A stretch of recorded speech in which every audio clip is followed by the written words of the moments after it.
如何排查网站的404破损页面 ？Hello， 大家好，这里是由优派出海提供的这个谷歌 SEO 自然排名优化的一个系列教程啊。如果说你看到我们的这个教程到这一课的话，你看到第6课了，你可以看到我们是以整个系列的。那今天讲的404页面呢，对于谷歌的这个 SEO 搜索引擎优化是非常重要的。为什么呢？什么是404页面？就是你一个网站，比如说你这个网站首页，然后你点一些链接它打不开啊，就是页面未找到，就404嘛。那我们有很多404网站大家都懂的。那如果说你一个网站有很多404的这个错误链接的话呢，其实还挺有问题的，对不对？那像之前我给大家展示过，我们很多网站，比如说搜索一些关键字，在谷歌上，那这是我们的网站，都可以出现在谷歌首页第一就首页的位置哦。你看到有很多关键字，那其中有一个部分就是你看这是我们做的网站，有一个部分的原因就是我们会定期的清理这个网站错误破损的页面的链接。那么在我们优派出海官网有一个网站一个小模块叫做这个404页面这个检测小工具，点进去之后呢，你就可以直接比如说你直接点进去之后呢，你就可以直接开始输入你的网址，就你如果说你的网站嘛，然后它开始会继续搜索。举个例子，我们搜我们自己优派的官网，那这过程中呢是非常久的，因为它会爬取你网页中所有的链接。那么这里我给大家看一个我们自己看到过的这个链接啊，你可以看到它这里返回的状态代码是404页面，这是我们自己一个网站很久没有维护了。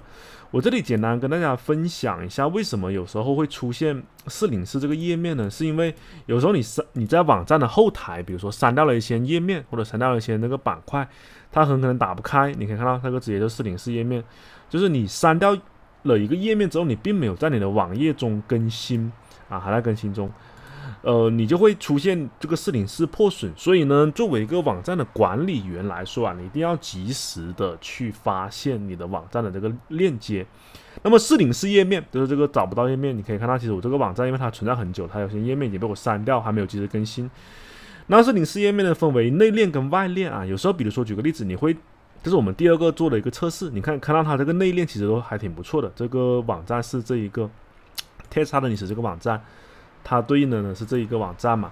然后呢，这个网站它其实除了它自己的内部链接以外，它会有一些外部链接。外部链接有时候你比如说连到一个别人的网站，然后别人网站它，比如说它可能它不再运营了，那它也会出现404，那你要及时把那个别人的网站给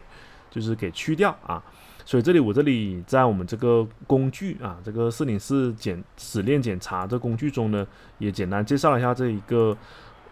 404的页面的一些问题和一些简介。所以别的不讲，我们今天这节课就非常简单，只告诉大家这个404页面怎么去排查一个网站的404页面，它比较耗时比较久，所以大家就直接去在我们优派出海官网这里去做一个这个404页面的检测。当然啦，如果说你要做一个更加全方面的一个 SEO 检测报告的话，你可以用我这个 SEO 报告诊断工具，也是免费的，它可以生成一个 PDF 的这个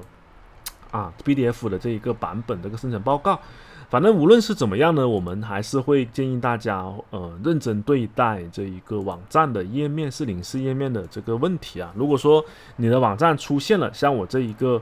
网站中的这个404破损页面，那你赶紧把它从页面中清除出来，好不好？那关注优派出海，我们继续跟大家教一下怎么做好谷歌 SEO 优化我们是一整个系列教程，内容非常多跟上。